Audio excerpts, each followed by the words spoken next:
mejores consejos de marketing legal durante COVID-19 y más allá. Ross Fishman, Fishman Marketing Inc., Estados Unidos.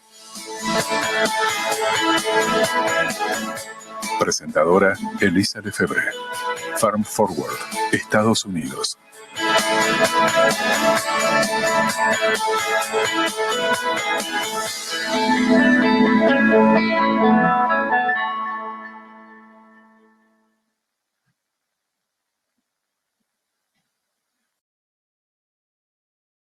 Good morning.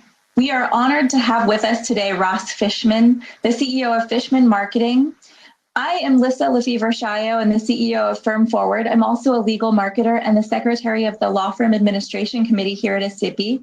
And Ross Fishman is one of the foremost experts in legal marketing and one of the most innovative marketing strategists that we have here in the profession. He's a former litigator and a marketing partner.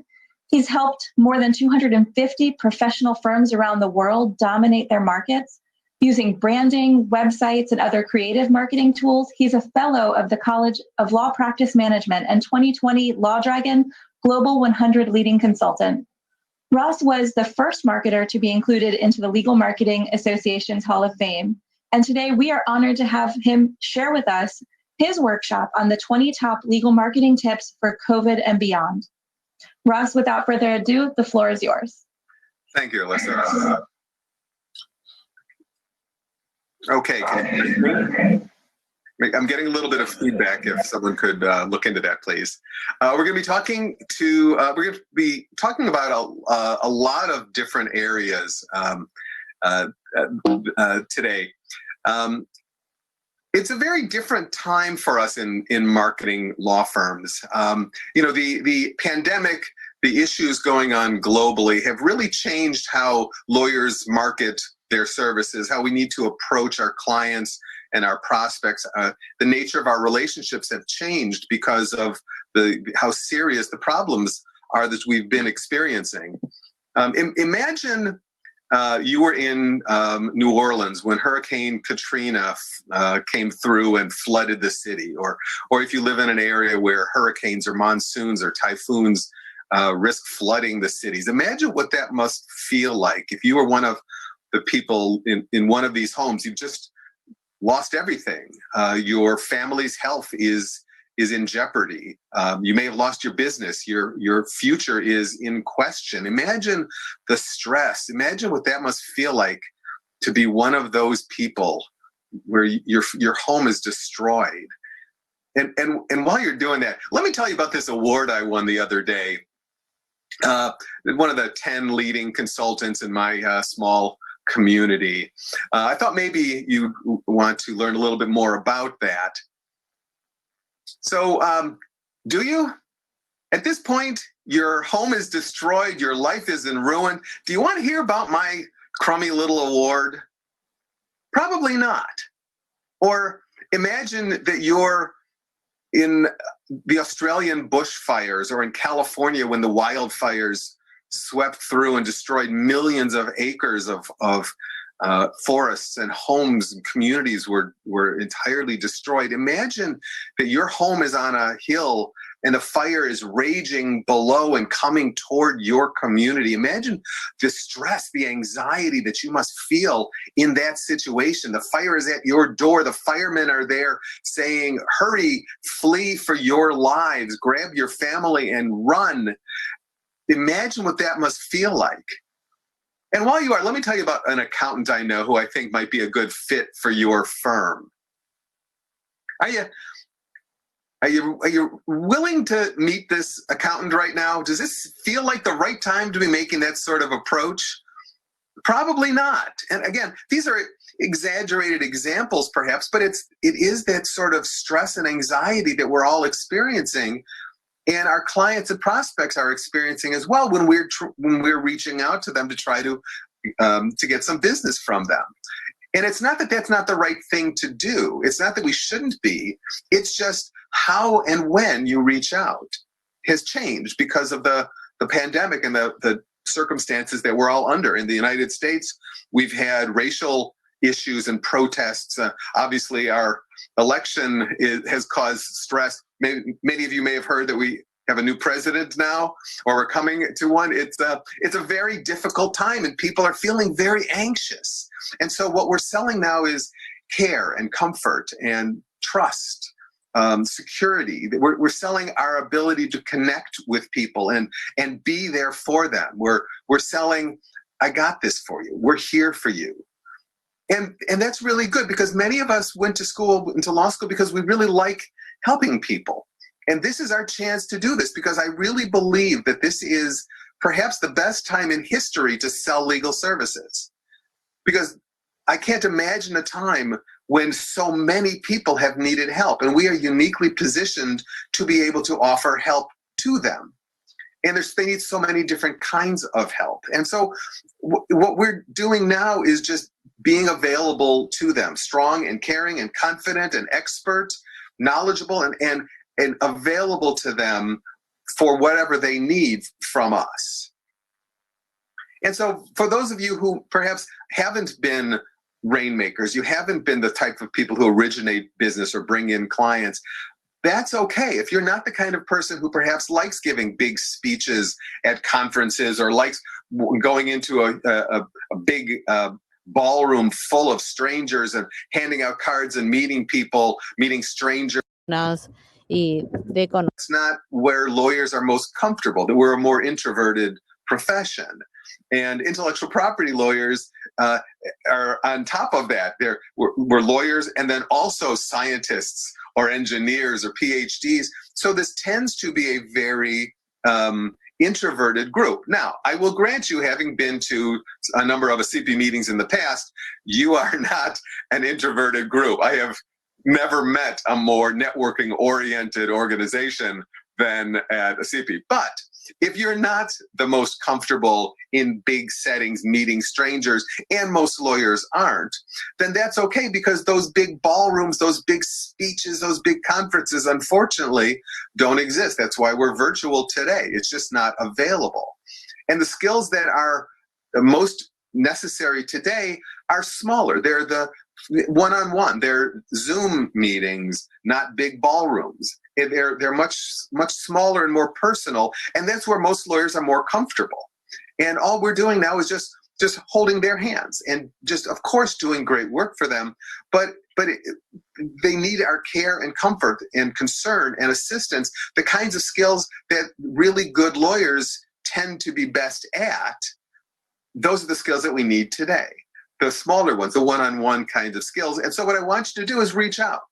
I want you to reach out to people more consistently. Now, I presume that since March or April, that you've been somewhat consistently contacting your best clients just to see how they're doing, to stay in touch. Since we can't go out to lunch with them anymore, we can't take them to sporting events or whatever it was that you did, that we now don't have that opportunity to be face-to-face. And so what I want you to do is to reach out to your best clients, of course, just to show your care, show your concern, and just ask them how they're doing.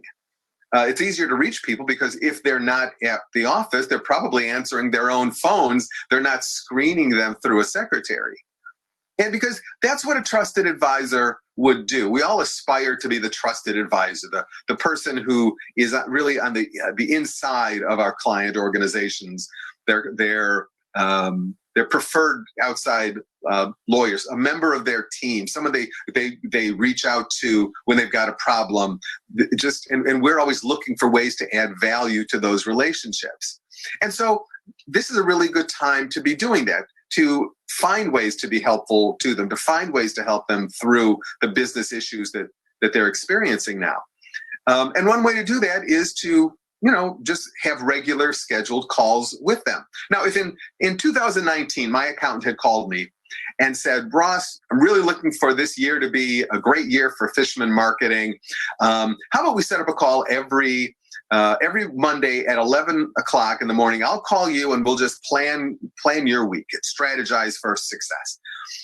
That's too much. That's more than I need.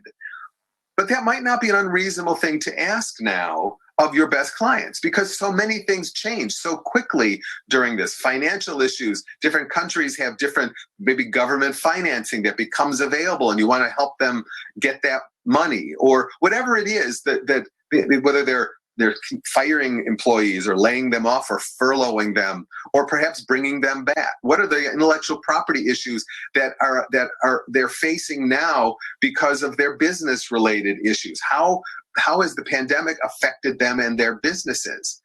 If you have solutions, bring those solutions to them. And a regular call may not be too much for them right now, because what they're asking of their trusted advisors, their professionals, help me see what's coming. Help me look down the road. Help me look around the corner to see what it is that I can do to protect myself and my business right now. And you're in a unique position to be able to offer this assistance to them. Now, of course, my accountant hasn't done that. He has not yet called a single time. And this was someone who had pitched himself to me initially as a trusted advisor, as someone who would be there, who likes helping entrepreneurial small businesses succeed. And it's now 8 months later, and he hasn't reached out a single time. And so what that has told me is, all right, I understand the real nature of our relationship. I don't have a trusted advisor. What I have is a guy who does my taxes. And that's okay.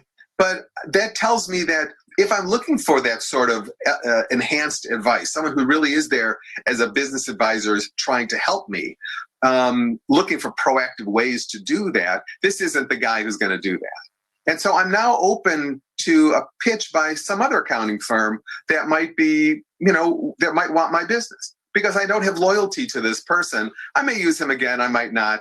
It's not a big deal. But if someone does approach me with a better offer, I'll listen to that. I'll take that call. And candidly, I can't even remember my accountant's name right now. I can't remember his name or his accounting firm's name.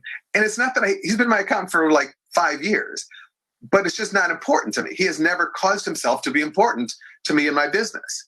And so think of how many of your clients feel that same way about you, that they might use you again. You represented them in the past, but you're just not important enough to even remember. I truly can't even remember his name.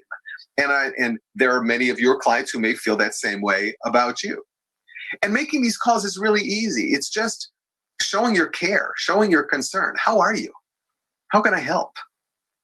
When the hurricane flooded New Orleans, most of us reached out to our friends who lived there just because we cared, just to see how they were doing. We weren't trying to sell them anything. We just wanted to help. And as long as you approach people with that same sort of emotion, sincerity, authenticity, those calls will be well received. Very often we don't like to make those calls because it sounds phony or artificial. But if you are calling because you really mean it, you really do care, then they're always going to be well received. And in fact, not just your best clients. Contact your former clients. Contact your smaller clients, those perhaps who haven't used you lately. Contact your hottest prospects to see how they're doing. Because you can't be perceived poorly, and you may be perceived very positively because their experience with their own professionals has not been positive. That maybe their lawyers, their current IP lawyers, have not reached out to see if they could help. And so you look so good in comparison. Maybe they need some help now and no one's volunteered that. Maybe there are solutions that you can offer to them based on your experience with other clients that they may benefit from. And it's just a short call, but they can be very positively, very, very well received. Show them what they're not getting from their current professionals. Show your care and concern. And, we don't like to make these calls. We don't like to do all the talking. We don't like to brag about ourselves. And that's good, because we shouldn't be doing those things. Two of my favorite studies show that in a networking, in a marketing situation, the more they talk, the more they like you. I think that's fascinating. The more they talk, the smarter they think you are. And that's a very comfortable place to be for us, because we really don't like making bragging about ourselves. We don't like telling, well, let me tell you about me and my, where I went to school and my firm and our proud tradition. They don't care. And so we don't want to have those kind of conversations. And that's good because they don't work. People, they want to do the talking, and we want to encourage them to do that. That if you want to convince them that you're smart, telling them isn't going to help. That just sounds like bragging, but they'll see that you're smart by virtue of the good questions that you ask them. The 80-20 rule of communication here is they're doing 80% of the talking. We keep the conversation focused on them. And the 20% that you're doing is mostly just asking good questions and listening to the answers and asking good follow-up questions. And so if what you're doing in a marketing related conversation feels uncomfortable, well, good, don't do that. It's probably the wrong type of conversation to be having. And keeping it focused on them is really where they would like to be anyway. Now, a lot of the conversations, obviously, that we're having are by Zoom or, they're virtual video conferences or webinars, for example. The problem that we had, it was back in March or so, when we realized this was going to be a longer term situation, Zoom started to become popular. That the thinking was, if we can't be face to face with people, then at least a video call is a step closer. And so we really, started to enjoy having these video calls, whether it was Zoom or WebEx, Skype, whatever you use. The challenge, though, is I think we've hit Zoom fatigue. We've hit Zoom overload. We're doing too much on Zoom, where if I want to ask you a quick question, I pick up a phone, I call, I get my answer, 5 minutes later, we're done. However, if I want to do this by Zoom, well, now I've got to email you, and then you confirm, and then we schedule a time, and then you confirm that, and then we send a link, and then, well, now I got a Zoom call coming up in half an hour. I got to get ready for the Zoom call. Where before, it's real easy just to pick up and dial. Now think about it, that if I want to have a Zoom call with you, I'm imposing obligations on you.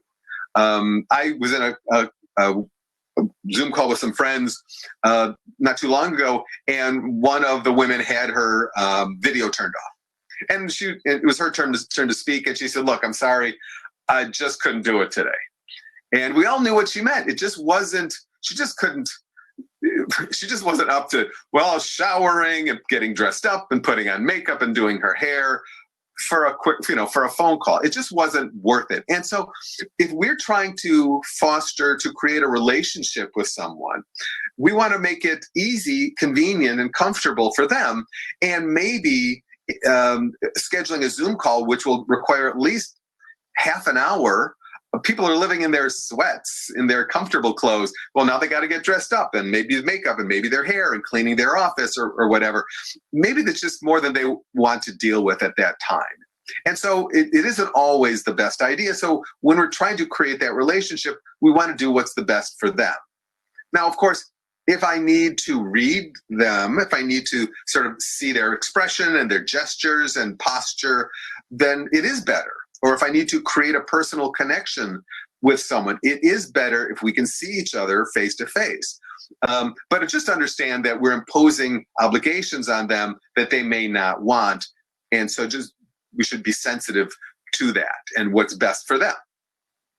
Now, we're doing a lot of webinars these days. That webinars used to be that conferences, let's say our law firm were to host a seminar or conference, we would do very few of them, maybe one a year, because they were so difficult to organize. They're so expensive. They require so many details. We've got to worry about transportation and booking rooms and maybe food and drinks, and it's just so much. There's so many details. It's so labor intensive organizing these that we did very few of them and worked very hard on them. That's not the case anymore. Now that we're doing so many programs via Zoom, and it's so easy to do, we're doing so many more of them. We're being invited to so many more of them. And as a result, they're doing them, it's easy to take them for granted and to sort of do them quickly. The challenge, though, is they can't just be fine. Your webinar can't be good or very good.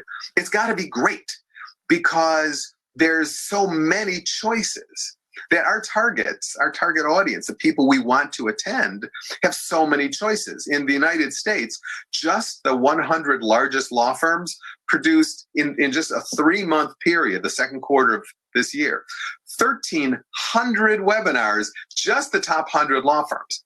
Not to mention the thousands of law firms, tens of thousands around the world, plus all the different accounting firms and all the other kinds of service providers that are out there, all targeting the same clients and prospects that we want. The point is, there's so many options. Big clients get invited to hundreds of webinars per day. And so how are they going to choose ours? And then why should they stay?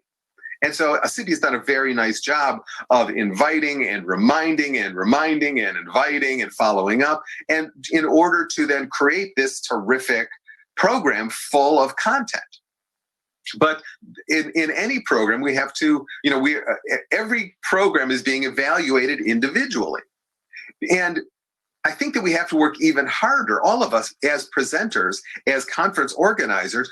We can't just be fine, because there's no pressure to stay in the room. Here I am speaking at a big conference, and at any point in the old days, 2019, and at this point, if I'm terrible, if I'm doing a terrible job and the audience doesn't like me, it's still hard to leave. It's hard for someone in the third row to pick up her briefcase, pack it up, and walk down the aisle out the door. People are going to stay because there's social pressure enforcing that. But in a webinar, if you don't like the speaker, if you don't like the content, if it's not interesting or creative or unique or funny or fun or valuable information, well presented with good slides, at any point, you can just click leave and you disappear. Now, please don't. I'm not encouraging that. But what I'm suggesting is it's so much easier for people to leave, which makes it much harder for people you must work much harder to keep people paying attention, because it is so easy. I get invited to so many webinars, and I sign up for dozens of webinars, and I rarely make it past 10 or 15 minutes because it's just not what I'm looking for. And it's so easy to think, nah, not for me.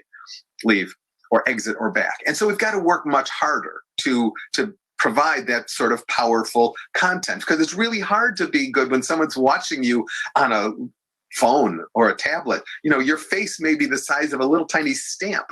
And so you've got to work much harder to provide great content and provide it in a memorable, visually interesting sort of way.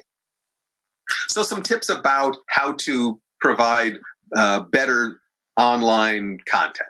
So just where's your camera? Slightly at or slightly above your eyes. It's a little more flattering that way. You may need a tripod. I've got one like this that I use when I'm on my laptop right now. But just a simple tripod. It's got a little spring clip here so that it holds it horizontally. If you're holding your phone like this, then it's vertical, like it's a TikTok video. And we want it to be horizontal so it fills the screen. I did a webinar for an international group like CP some time ago, and one of the presenters, or one of the attendees, did this, which I thought was very smart, that she wanted to lock in her position as she was the lawyer from Indonesia. And so she changed her name at the bottom of the screen to her name, her law firm, plus where she's from, because she wanted to remind people that she's from Jakarta. And I thought that was a very smart way to do that. You may need to, right now I've got my laptop sitting on a big banker's box and then a big thick book on top of that to get it to the right height for me. So you may need to put your phone or laptop up on something, or they have these tripods that you can buy on Amazon, for $30 US, maybe 30 euros, something around there. Also, think about how close is your face to the screen. About, half of the screen or less. This is fine. That no one needs that. That's too much. And, sort of look at what you feel comfortable with when you look at others around the screens. We had on CNN, I was watching a little while ago when we had some hearings on some post office issues. And so here are some of our senators, and it's just, they clearly hadn't quite mastered the technology. He's just too close. Here we're shooting up his nose. He just wasn't thinking this through. And he's a little shadowy. It's a little, awkward, a little creepy. So avoid those sorts of silhouettes. I'm using currently a ring light like this. Again, it's maybe 50 euros. It just fill in without it, with it, just to avoid the silhouettes, because we're not often at home in ideal lighting situations. I have lights behind me or windows behind me oftentimes. Also, if you're using the PowerPoint here, it's nice that I'm set off to the side, but very often the people who are watching are in a column along the right margin. So bring that in. I leave that section blank because right now that's where the faces are. So I just wrap that in so that I wrap in the margin to leave that space open in case, because you don't want to be blocking the text. Sometimes it's like this, but other times you have the pictures along the margin. I like having a webcam cover slider. It's this, just, these little stickers, put that on your thing. Like here, I can slide it on and off. And so if I need to get up, walk around, do something, before we were getting ready, I just closed it just so that, I wasn't constantly on camera when I didn't choose to be. And it's a good thing for security. We've heard stories of people's cameras getting hacked when they didn't want people looking at them. And so this just avoids those kinds of mistakes. Here it is on my computer. You can also put them on your phone. Nice little thing, costs, $1. Also, test your setup. Before I go on a Zoom call, I go to zoom.us/test. And it just sort of gives you the box and lets you get yourself ready. You test your audio, video, check your space, how's your lighting. Just a nice way so that when you are launched into the group, you look good and you're ready. And a lot of the communication that we're doing now, obviously, are online. And so the things that are online about us are more important than ever. I think they always were important, but things like LinkedIn, I think, have always been important because before someone hires you, they're going to go to your website and look at your biography, and they're going to go to LinkedIn and read your biography there as well, your profile. And so I think that's always important, but particularly now when we can't be face-to-face in person with people, then we need to do the things that they will be looking at even better. And so LinkedIn is one of those nice areas because being online, the online content about us is even more important than ever. And so they're looking you up at a particularly important time in the process, in the hiring process. They're looking to hire someone, which is why they're looking at lawyer profiles. And so is your LinkedIn profile powerful? Is it compelling? Is it persuasive? Does it tell your unique story? Or is it just sort of describe the features of what an intellectual property lawyer? I'm a patent lawyer. I do these sorts of things. That's what a patent lawyer does, or a trademark or copyright lawyer. Are you listing the features of that sort of practice? Or are you giving them the experience of working with you? Are you helping them see what it's like to work with you particularly? You can describe what it is that you do, but tell them how you do it or who you do it for, or how you do it uniquely that might fit with what they're particularly looking for in an IP lawyer. Because most of them sort of list the what I do, which is very similar to all of your competitors, because you all do basically the same sort of thing. The question is, how do you do it differently? What's the experience that they would get with you that they wouldn't get from every other one of your competitors in equal measure? Think about that first, and then write to that position. Tell your story. Make it a story. And now that can be very difficult. Writing about yourself in that way it can be very challenging. But describe the benefits that they get from working with you rather than the simple features of what you do. This is a challenge that we have in LinkedIn profiles or in all of our communications. Here is the one website that we all tend to use. Our firm is big and old. We offer the technical skills of a large firm and the nicer environment of a small firm. We work as a team and we're efficient and service oriented. We do absolutely everything for everyone, from ADR to zero-based budgeting, and we are the best at every single one of those practices. And that's not persuasive. Not that that's not true. Maybe it is true for you or your firm. It's just that everybody else says that too. And so then you prove that with a picture of a gavel or a skyline. About half of you have skylines on your websites, and that's just not helping me. That helps me understand that you work in a city, but that's not the issue that most clients are looking for when they're trying to learn more information about you. Do you work in a city? And so if you say the same thing the same way as all of your competitors, then you're not letting marketing work to your advantage. Pictures of globes, maps, empty conference rooms, empty lobbies, just pictures of your furniture,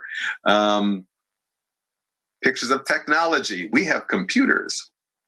Vague taglines like "we get results" or "when success matters" or "we're committed to clients," generic things that apply equally to everyone. The diverse conference room photo, the fake meetings, just pictures of your lawyers. Here's Susan in our trademark area in Rio. Here's, they have lawyers too. It's just not unique. What's your unique message? Handshakes, pictures of lawyers running. I was like that. That's the late for court. You've got blurry lawyers walking. You've got lawyers in silhouette in front of windows. Adding financial practices are pencils on documents, tax forms, super lawyers, best lawyers, leading lawyers, AV rated, the sort of honors that we bestow upon ourselves. Pictures of your building. Diversity is colored pencils, flags, and maps. If you've got industry specific practices, they have their cliches too. You work in the healthcare industry, you've got stethoscopes and photos of doctors and nurses and people in scrubs. Pictures of puzzles, we're the best fit. We move fast. Look, here's a fast thing. Specific to IP, you got dartboards, we're on target, or register. You got the R for the registration, or TM, or copyright C.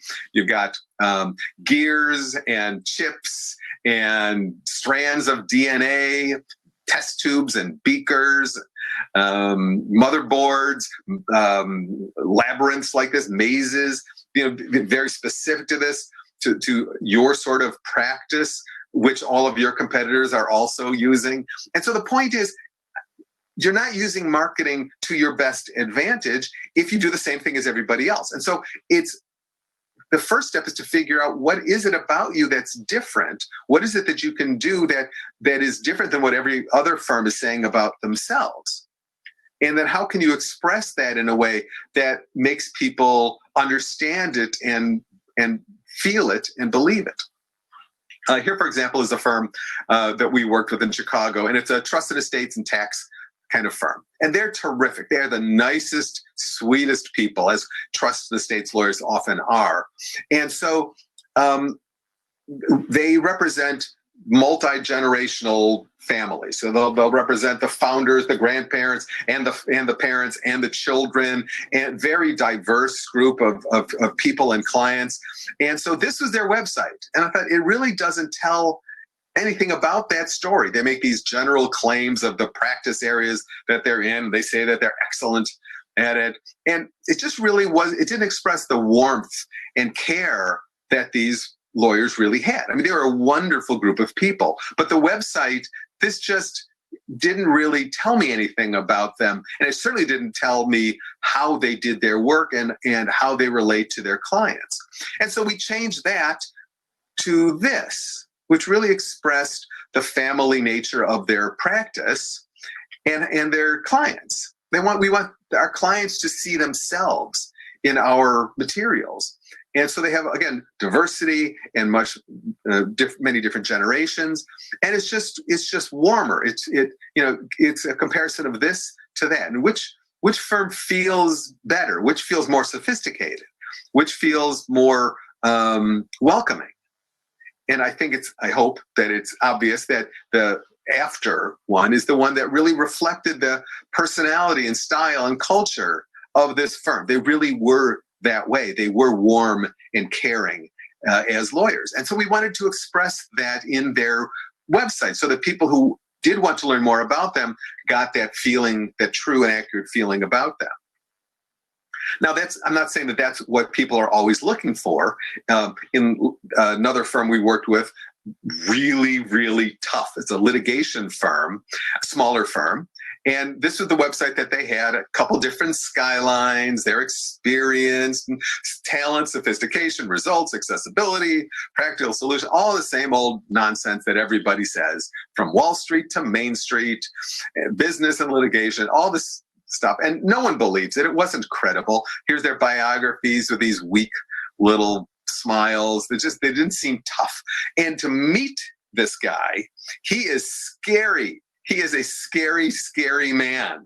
If you saw him walking down the street, you would cross the street. Now, he's a great guy. He is hilarious. I love this guy. But he is a very physically intimidating man, and he uses that in his case. He is a bully. He is a tough bully in court, and juries love him. He has 300 wins and 4 losses in major trials over 20 years. He's a killer. But this didn't express that, and so we changed it to this. Tough and how for Howard. And look at her. She's not that bully, but she's smart and savvy and strategic. And so we changed this to really reflect who they were. This is their style. This is their approach and personality. And if this is what you're looking for in a law firm, you know you can get it here. If this isn't what you're looking for, then you'll know to avoid these guys, because this isn't right for everyone, but it's right for the kinds of clients that they want. The toughest cases, the most dire circumstances, we take them all on and win. And how for Howard? This is a very different look and feel than the first one, and certainly different than your firm. We've handled 300 trials and 198% of them. If you have the facts, use them. And so the point is, this was their story. Now, many of you are from cultures where this would be awful, that this is a very American sort of approach, a very US-based approach. Many of your countries and cultures don't market like this. And I'm not suggesting that you can or should, but that the point is to stand out in some way compared to your competitors. And in the US, legal marketing is very aggressive. And so if you're way up here, you've got to stand up and getting above this bar.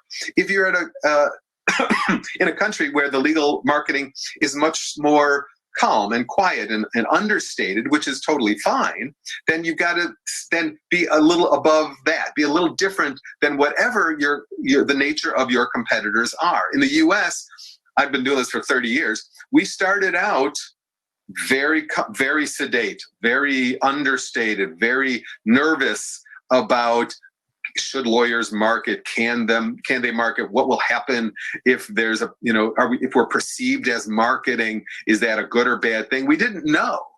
And so we started out very slowly and cautiously and found out that it worked. And then we did a little more. And so wherever you are, in whatever your country is in terms of its feelings about marketing, all I'm suggesting is understand where your level is and try to be different from that. Try to be above that, because it always works if you're standing out. You don't have to start here and go to something like this, because this could be crazy.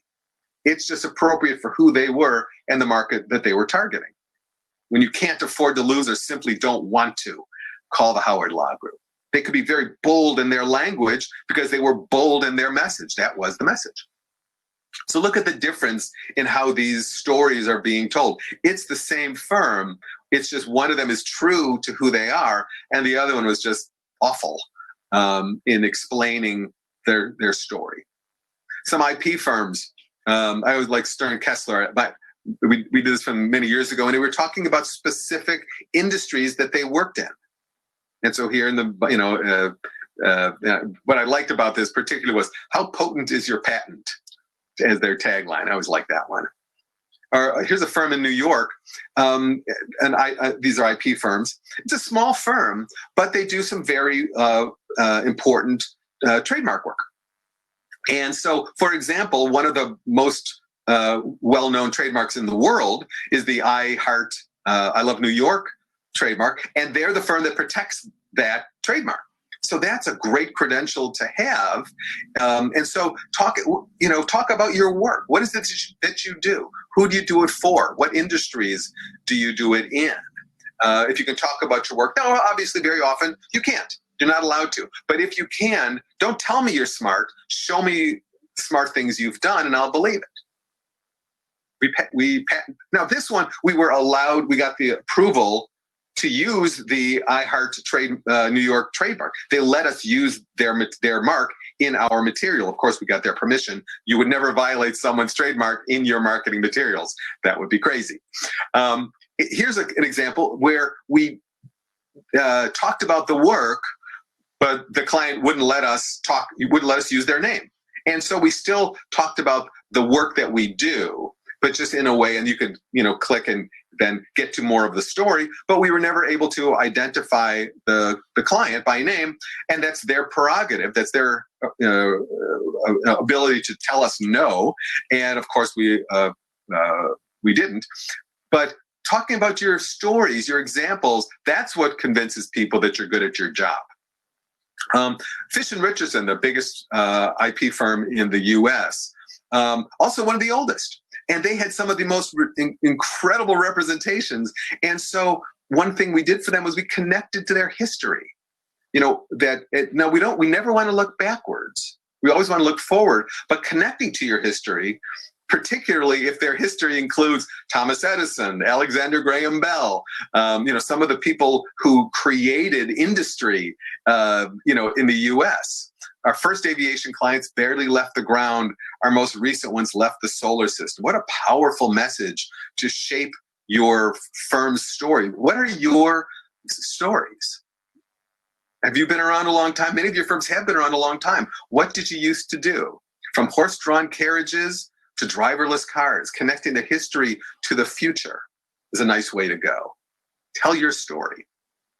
Now, another thing that I think is important in the context of a SIPI is marketing yourself. That again, as I said, I truly don't think I've ever experienced better networking than I did at the SIPI conferences. But the two things that I want you to keep in mind is the two sides of your marketing within a SIPI is first marketing yourself, getting well known, volunteering, getting on committees, just building your personal brand for what you do, and just becoming a well-known person within the community. You know who are the well-known volunteers within a SIPI. But what's really important is, in addition to that, is not just who you are so people know you, which is step one and it's critical, but also where you're from.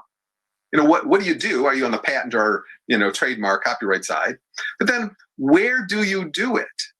Because the goal is to get referrals. That you're in an international group, and the goal is to get referrals. And you can do that if people know, oh yeah, Luis, oh yeah, he's in Venezuela. If you think Venezuela, you immediately think Luis Enriquez. And so you need to somehow connect yourself to that jurisdiction. And so I was at a conference some time ago, an international conference, and we all got back from lunch, and it was an accounting firm conference, and the member from China had given everybody these little stuffed dragons. It was the year of the dragon, and so everybody loved these little dragons, and every year he did this, and he directly connected himself by doing this, by creating a giveaway every year with the firm's name on it. Everybody knew immediately he's the China firm. He's a China member. For Martin Pizzaluga, we wanted to connect him to Uruguay. And so some connections to interesting facts. He really knows Uruguay. In Uruguay, the government has banned salt shakers. That's true. Who knew? I didn't know that. But what an interesting little fact. And it connects him. IP law in Uruguay is our area of influence. And we connect to the U's in Pitaluga so that we're making that visual connection. In Uruguay, the 29th of each month is Gnocchi Day. Really? It is. And just connecting him and his firm, Pitaluga, to Uruguay in a visual way, in a memorable, creative way. Just always reinforcing that. We worked with a firm in Brazil. We know Brazilian law this much. Now, I thought this was really funny. I think it's a clever way to reinforce, everybody knows this iconic statue, Cristo Redentor, and it'd be,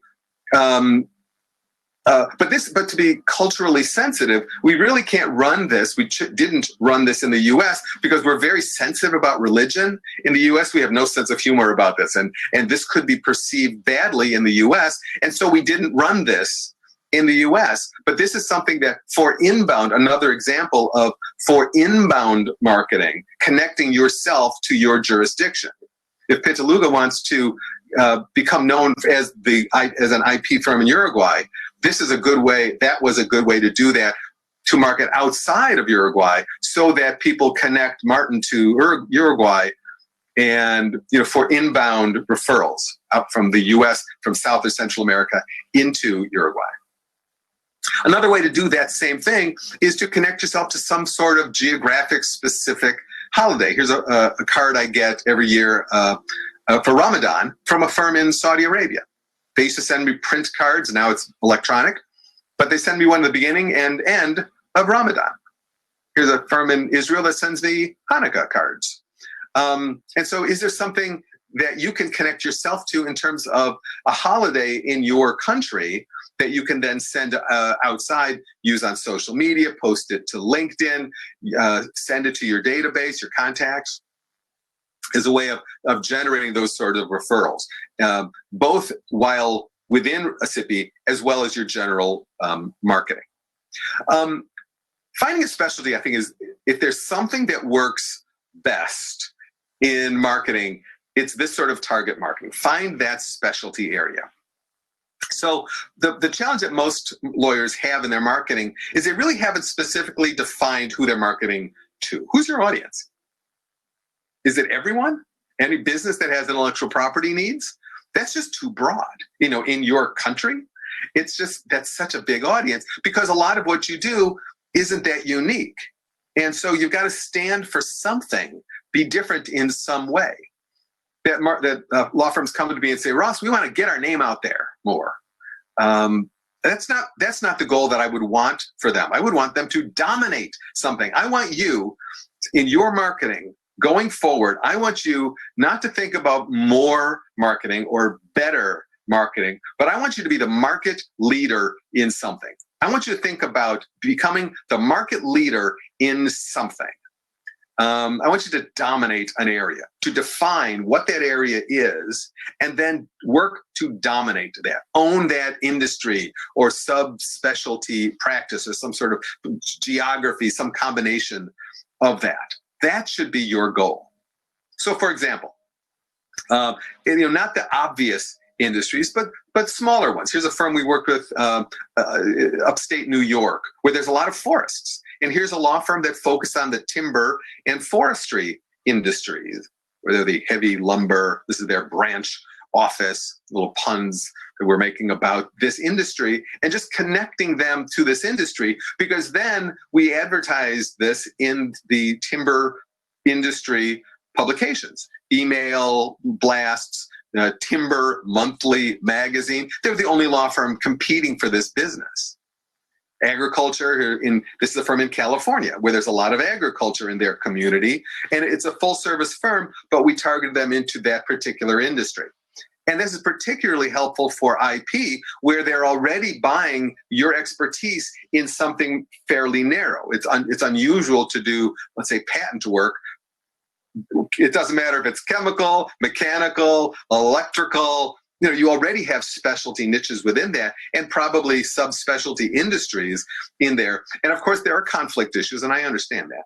But there are ways to do this where you can segment your market in a way that gives you some target audience to be marketing to. Here's a guy who specializes in the beer industry.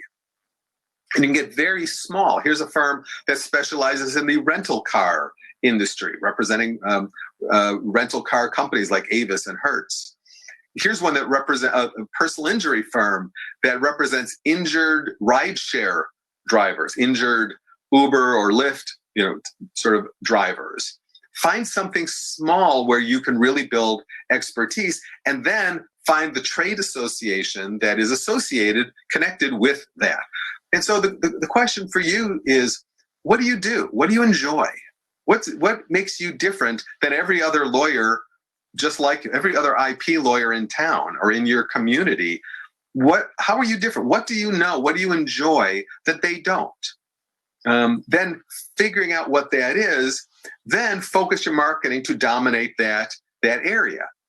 And then the obvious way is to find the trade association that is connected with that, and then become an active member in that community, in that group. Be the only lawyer in the room, surrounded by purchasers of legal services. And that's the most efficient way, because now you're in a room full of potential clients.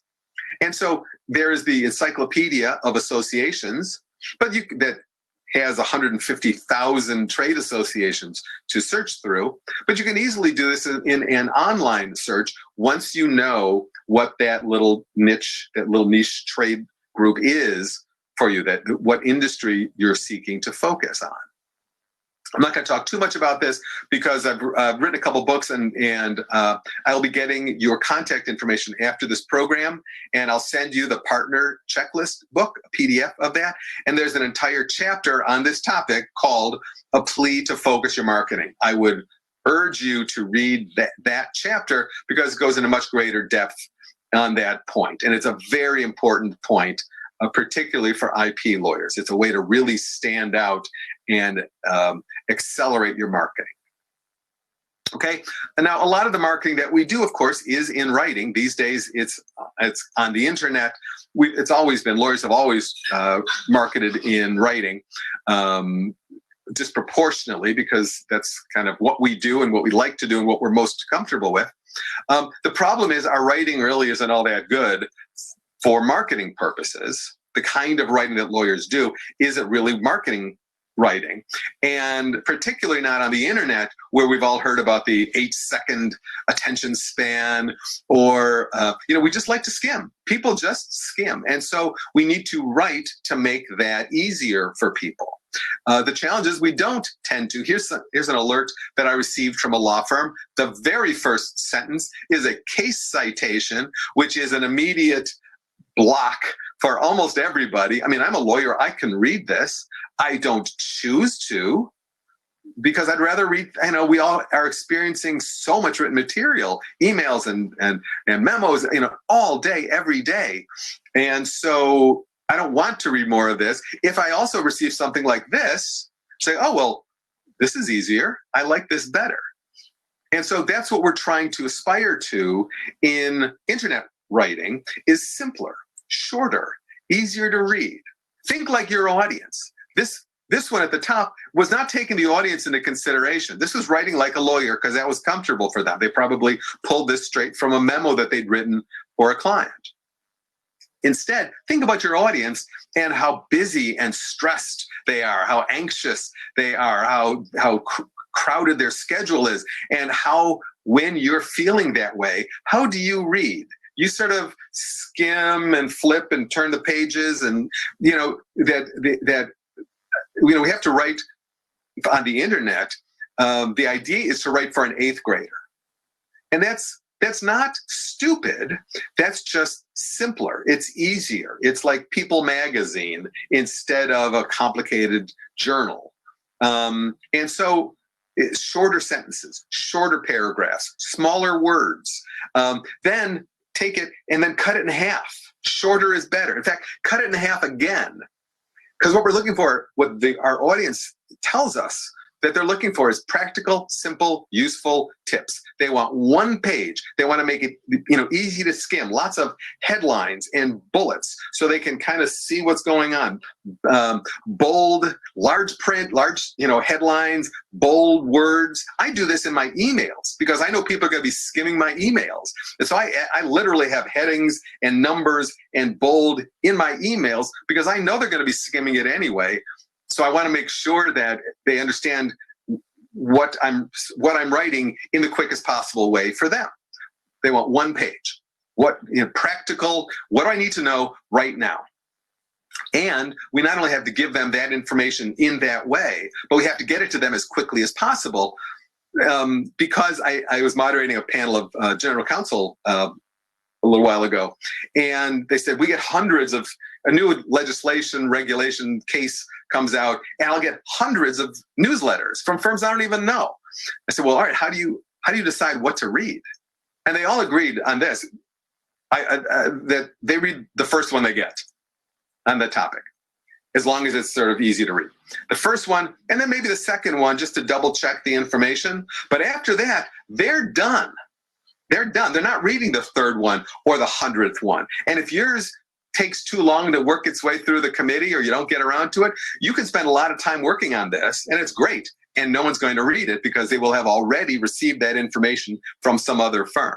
So you got to get it out there fast. Final point, how do you then do that when you're already really busy? Because I know this kind of marketing writing isn't what IP lawyers enjoy most. And so I want to make it really easy for you to do that.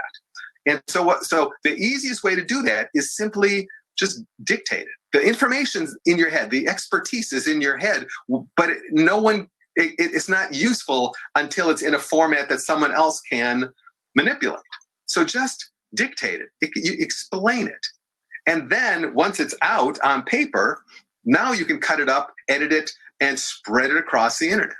So for example, you do a webinar. I could take this webinar. It's an hour long, and I could take this and upload it to Vimeo, which is like YouTube for long videos. Now I've got a good, valuable piece of content on the internet. I could also take this hour-long video and cut it up into find little 2-minute, 3-minute snippets that were, oh, this was good. This was good. Oh, this wasn't good. Oh, but here's good. And then take these, and each one of those little positive videos becomes its own separate video on YouTube, and now I've got a whole YouTube channel on this topic. During this speech, I will speak roughly 10,000 words. I can then dictate that and then send that to a writer and then say, okay, I want 3 5,000 word articles, 5 1,200 word articles, 10 500 word articles, 20 blog posts, and I don't know, 50 or 100 tweets. And then a week or two later, it'll come back done. And I have an entire year's worth of content. And all I did was dictate. I just talked. And it makes it so easy now with voice to text. Siri does this, Google Docs does this. You just open a document, click the microphone button, and start talking. And while you're talking, it's typing it up. And by the time you're done, it's already a first draft completed. Because you know the content. You don't have to do the research. You already know you're already the expert in this area. And so what I want you to do is just pretend, if you're not giving a speech, just explain it. Just open a document and talk to your spouse or child or assistant, or pretend you're talking to me across the desk and explaining an issue to me that you're interested in. And just explain that issue. And then once you're done, you can spend 15, 20 minutes very easily explaining a topic to me. And then by that point, you'll have 3,000, 5,000 words, and may not be perfect, but you can just send that to an editor, and they're great at reshaping the material. Okay, that's the most efficient way to do that for busy people. All right, that's about all the time we have. I really appreciate the opportunity to speak with everyone at ACP. Look forward to my PDF of the book within the next few days, and it's always a pleasure. I hope you all have a good conference. Thanks a lot, Elyssa. Ross, thank you so much for sharing your expertise with us today. As always, it's a treasure trove of information. We always learn something from you. And we hope you'll come back to SIPI in the future and continue sharing that expertise with us. It'd be my pleasure. Thanks a lot, everybody. Take care. Be safe. Bye, everyone.